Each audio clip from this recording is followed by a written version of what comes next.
Hey everybody, this is Patti. Welcome to the witching hour, the hour when the veil is thin and magic happens.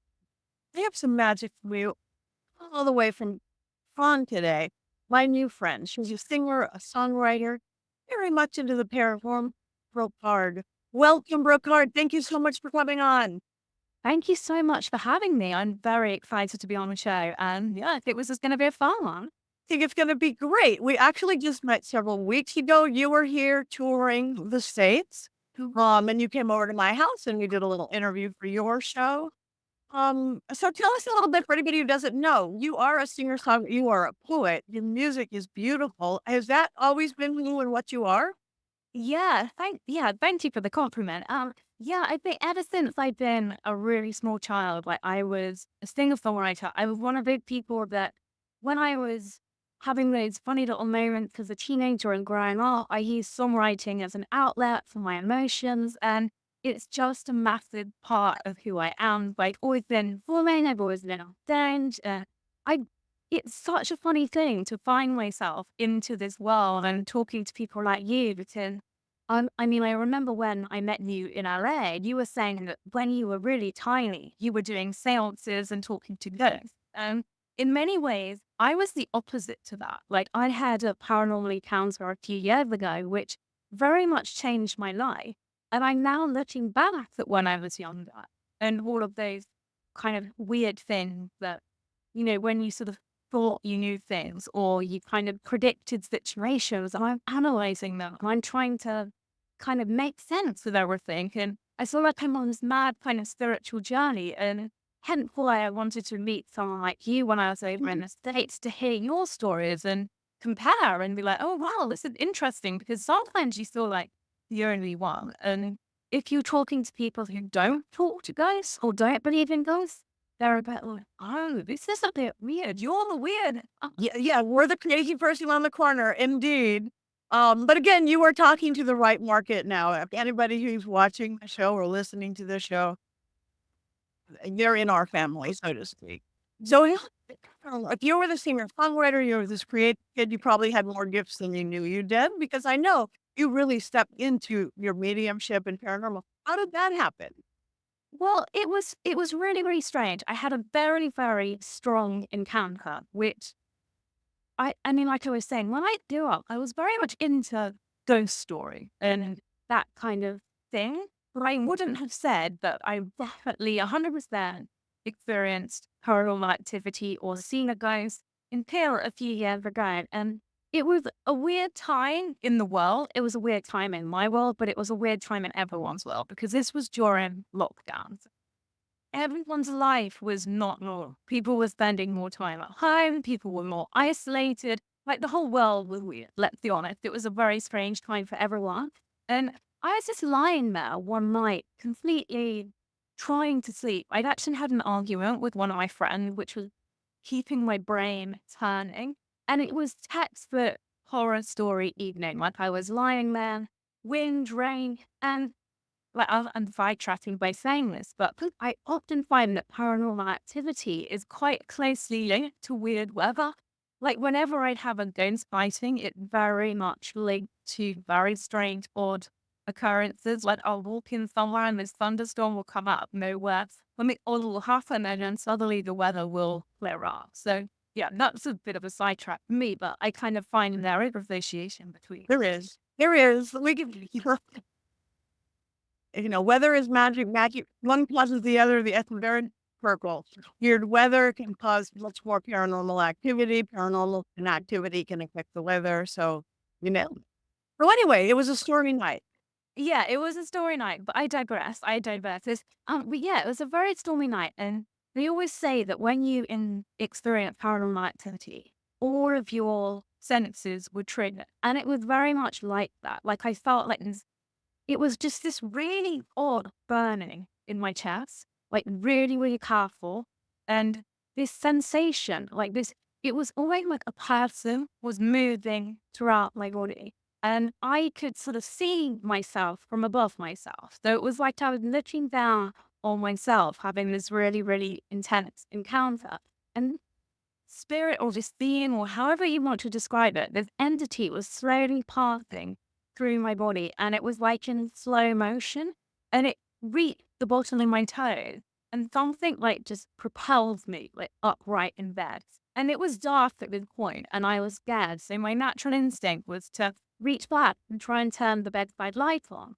And something stopped my hands and it like pushed it back. And I was like, no, I'm definitely going to turn the lights. And eventually I reached back and I managed to turn the light off. But then I was literally just frozen in time, just sitting up in bed, shaking and almost like crying. And like, it's just the oddest thing. Like, it's like every emotion in my body had been triggered.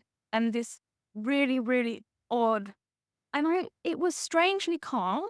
Like, even though I was pretty much crying and I was shaking and I was in this kind of trance-like state, there was a calmness to it, which I still can't describe because when I tell that to people, they're like, well, why weren't you running outside? Why weren't you running to the door? Why didn't you run down the road? But it was strangely calming and it stuck with me for like a long, long time. And a series of things just began to happen and it became more and more frequent and it became something that was, yeah, like I said, like life changing. Like it really did knock my senses to six in a way. It was very, very odd. So this was you believe now this was a specific spirit or entity or ghost that came into you. Yeah, like it kind of happened quite suddenly, and the encounters became more and more frequent. And every time Eduardo was the name of my dad's ex-husband, whatever you want to call him, he slowly revealed more and more of himself over time. So very strange thing. Like I got a very vivid depiction of his demise. Like it was a very vivid vision of him slowly falling down a well. And this was like in the Victorian times. So he always appeared in his soldier's uniforms. And weirdly, the only time I ever saw him out of his soldier's uniform, which again, I can't quite make sense of what, was after we'd kind of parted and after the activity got less intense. And I always describe his face was just so impacting and so memorable because he had such a harrowed expression on his face. And every time I would see him, he would literally look like, you know, when people who have really lived, you could see that pain and that anguish on his face. And it wasn't until after all of this had kind of died down a little bit, I saw him and he was smiling like after the divorce, after everything, and it was actually after I come to accept that I was experiencing these gifts or whatever you want to call them, then it kind of like he was looking back and smiling. But before that, every time, exact same facial expression, almost troubled, like just very, yeah, I can literally still see that very vivid apparition of this man. And it's like when I met you, we spoke about how, you know, people expect you to have all the answers, like, you know, to know his exact life story. And to this day, I still don't know every single element of his life. Like, I don't know his life story because a lot of what I sensed was his emotion, like what he was feeling. And it just wasn't as simple as people would like it to be, if that makes sense. It rarely is. And that's the difference clairs. I mean, I even teach at clairvoyance versus clairaudience or sentience. You had that emotional attention, connection with him. He wasn't, and I'm very well versed in romantic relationships with ghosts and spirits. Um, but what is different and interesting? What made you decide to marry a ghost?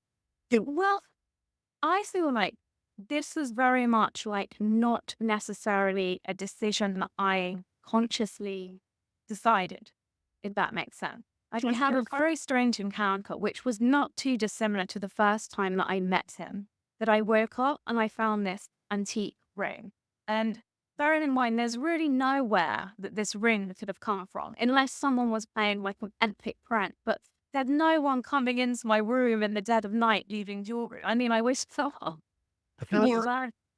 I mean, that would be quite a good price. But I felt like when that happened, something outside of me was telling me to accept this ring. And almost like I didn't have time to consider that will you marry a ghost? It wasn't like that in the moment. It was literally a force outside of my body putting something onto my finger.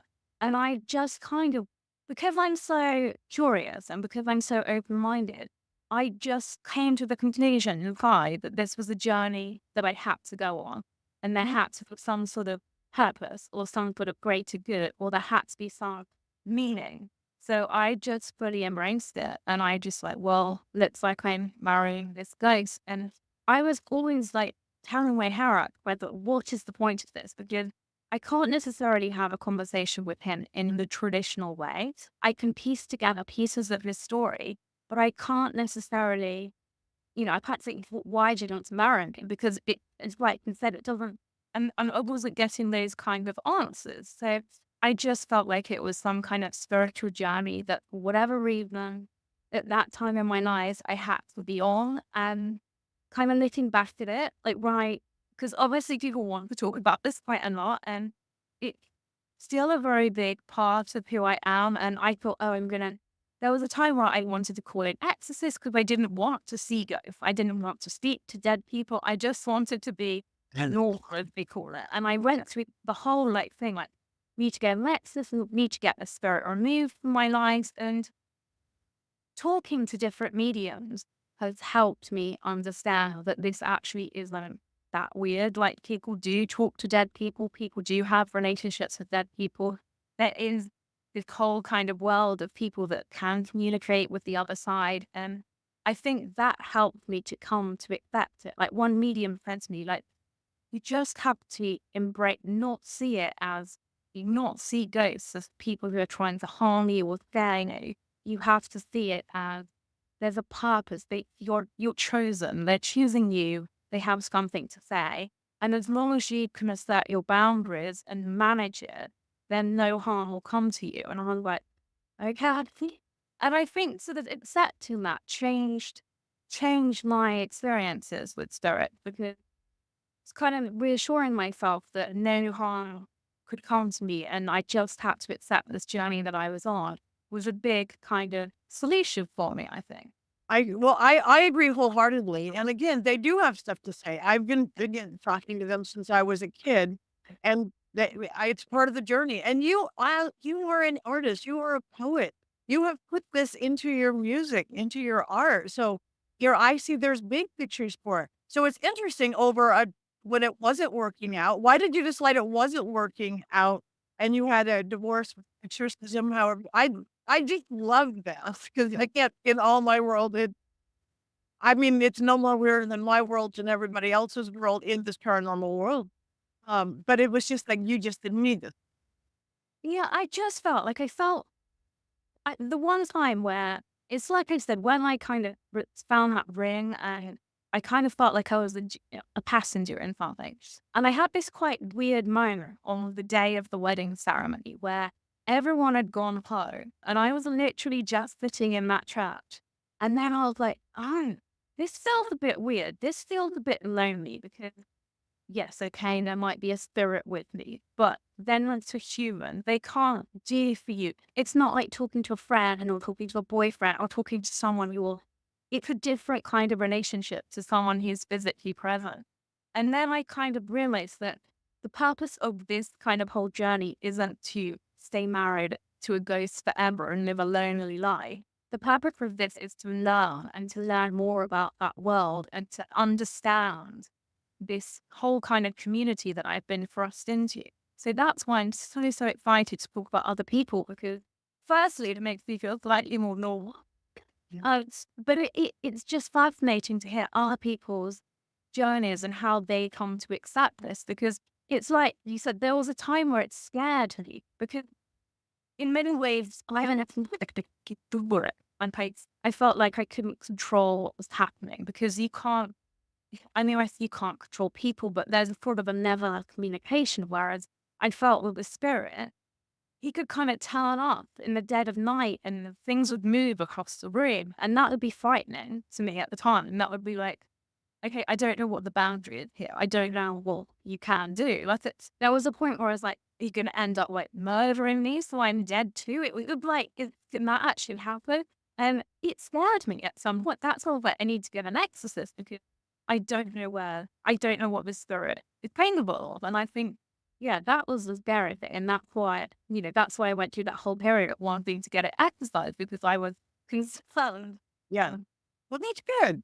And yeah, I do firmly believe since I was a kid that this is our realm of existence. They really do have to play by our rules. Most people don't know that, so they give away their power.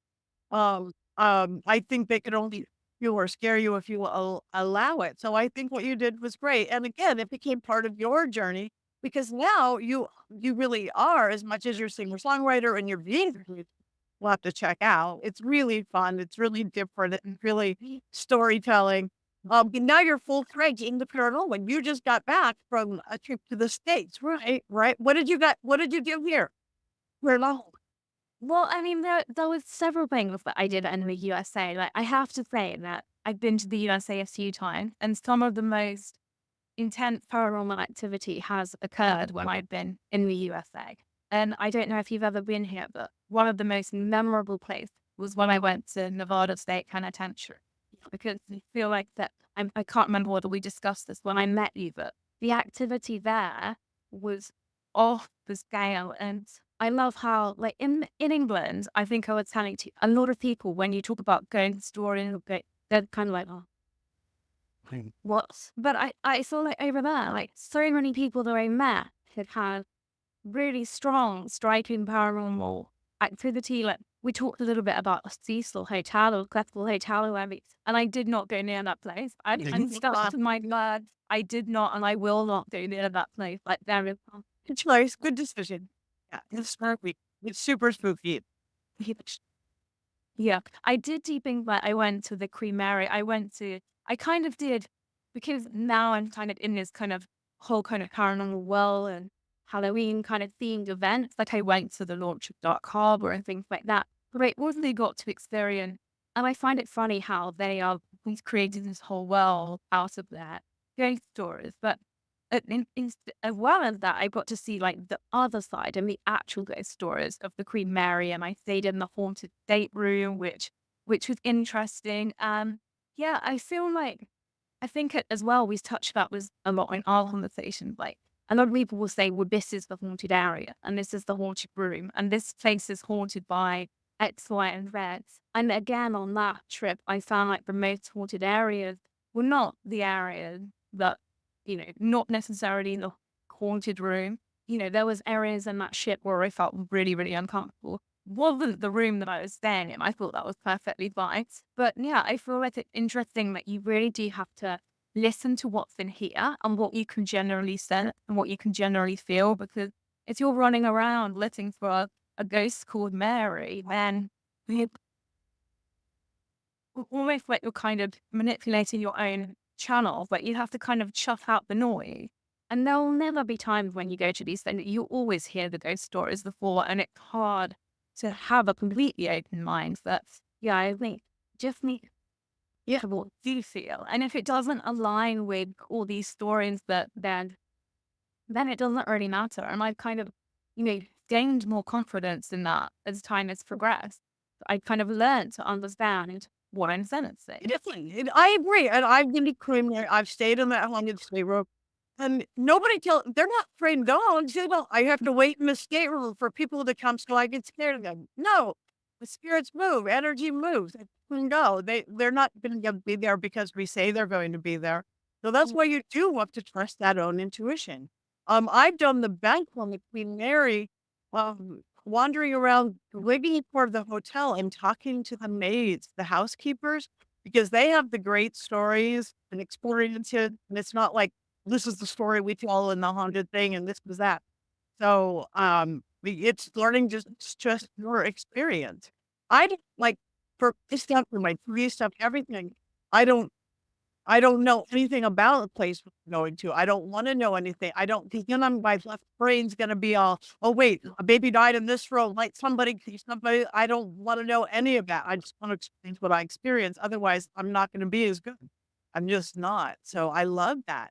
And I know you went to a haunted, you went to in Nevada, you went to a ghost town, right? How was that? Y- Yeah, again, not necessarily somewhere that we would consider to be haunted, but I guess you have to consider history in terms of all of these things and places where these massive like disasters happened. And yeah, like those places are like hotbed of paranormal activity. But I do agree with what you were saying earlier that, even with my ex-husband Eduardo, he didn't just come into my bedroom in my house. He would appear at various different locations. So I completely believe what you do. I think spirits can move amongst us. And there's all kinds of theories that ghosts haunt places where they've died, or they haunt places where they're happy, or they haunt places where they've endured trauma. And I think so often that can be the case. That's the logical correlation to make. But sometimes it's different from that. I mean, someone said to me the other day, you can spot a ghost in a supermarket, and of course you can. Like, of course you can. Yeah. No, I agree. Um, and big in life, big in death. You go to these places where people like these mining towns. I like to go to York one because it's so much older and you're going to get older ghosts. Here, especially West Coast US, there's nothing old. The oldest things are the mining towns, the ghost towns. Like whatever you town that you went, Columbia City or Nevada City or Vulture City. But those were big personalities, both the women who were brave enough to go out there and do what they did, and the men who did it. So big in life, big in death. Um, so I mining are the biggest things we have here on the West Coast. Yes. No, I feel like that's interesting because I think you're always naturally fascinated with where you don't live or where you don't reside. But Oh, yeah, yes. there was some like fabulous interviews. Like I did like a haunted prison called Bodmin Jail, and what was interesting about there is the energy was amazing, and because it's so old, they don't necessarily even have the records of who died. Like they had their records of the hangings, but they don't necessarily have the records of the victims. And there's because it goes back, so like things are lost over that period of history. So it's even harder to perhaps, unless you're sort of picking up on the guy that's on the plaque that's been hung, then again it's harder to not prove, but I hate that because I'm not out to prove anything, but you cannot necessarily piece things together. But, like where people have been hung, like multiple people have been hung, there's energy there. And in these prisons where people have had horrible days, like when I went into that prison, I just picked up on this man sobbing and calling for someone. And he was calling for this woman called Millicent. And I asked the jail, like, I could just hear him saying, oh, Millicent. And I asked, like, is there a record? Did someone die who administered? And they're like, well, we don't actually have a record of who died. We just have a record of who. So who these people murdered is a mystery. But like they kind of the serial killers will be long remembered. So it's kind of funny. Yeah, wow.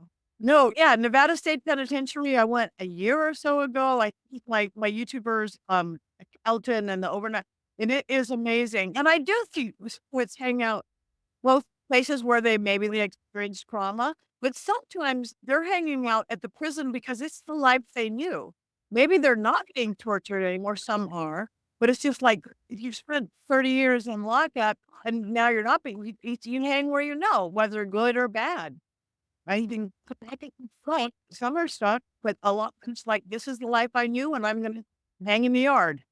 Yeah, I saw like that prison wall because if you do an overnight there, they literally just send you off into the darkness on your own, and there's so much activity, and it's generally terrifying. That's probably there's a few places I ran out of, but that was too much because you're seeing things and you're seeing genuine paranormal apparition.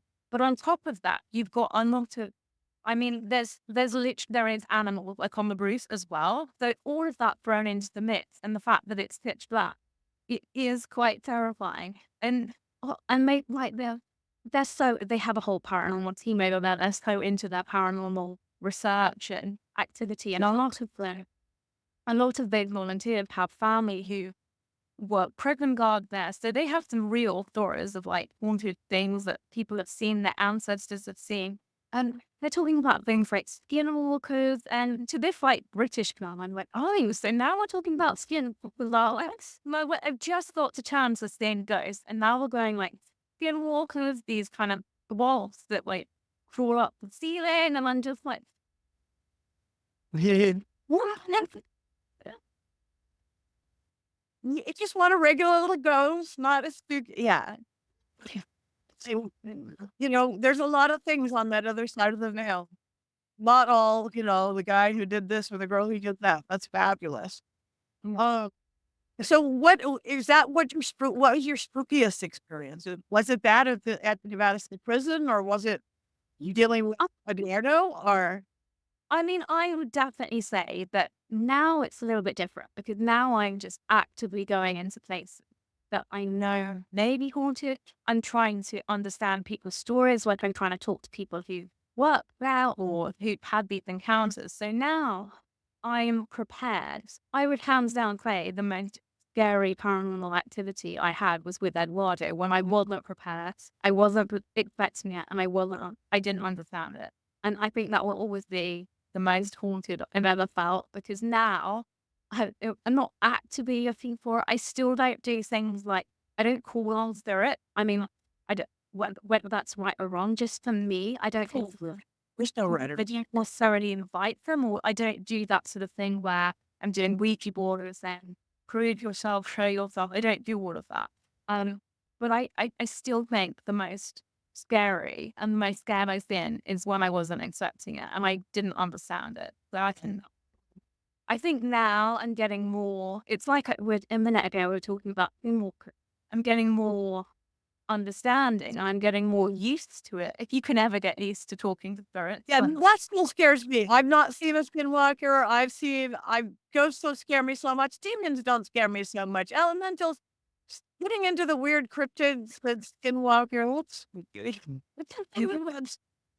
No, that is scary. And yeah, I mean, I didn't encounter a skinwalker. Like, I mean, I've yet to experience that, but no, I feel like, Maybe we'll go on an excursion one day. When I'm there or you're here, maybe we'll go find. yeah, So tell us a little bit about your music, where people, before we go, this is so great, where people can find you, because you are such a multifaceted artist and all this. Where can people find you? Where can people find your music? well, I mean, my website is the predominant spot that ties everything together. So that's brocarde.com, and have a YouTube. I have Instagram, which is my most, I'm most active on Instagram. I do all of them because, when some are just feel more natural. And I think because I'm quite a visual person, I like the whole aesthetics. And because I'm a creative, like I used to adore, like when I make a music video, I literally do everything myself. Like I art project it. I literally do everything, like the costumes, the set design, plot, everything.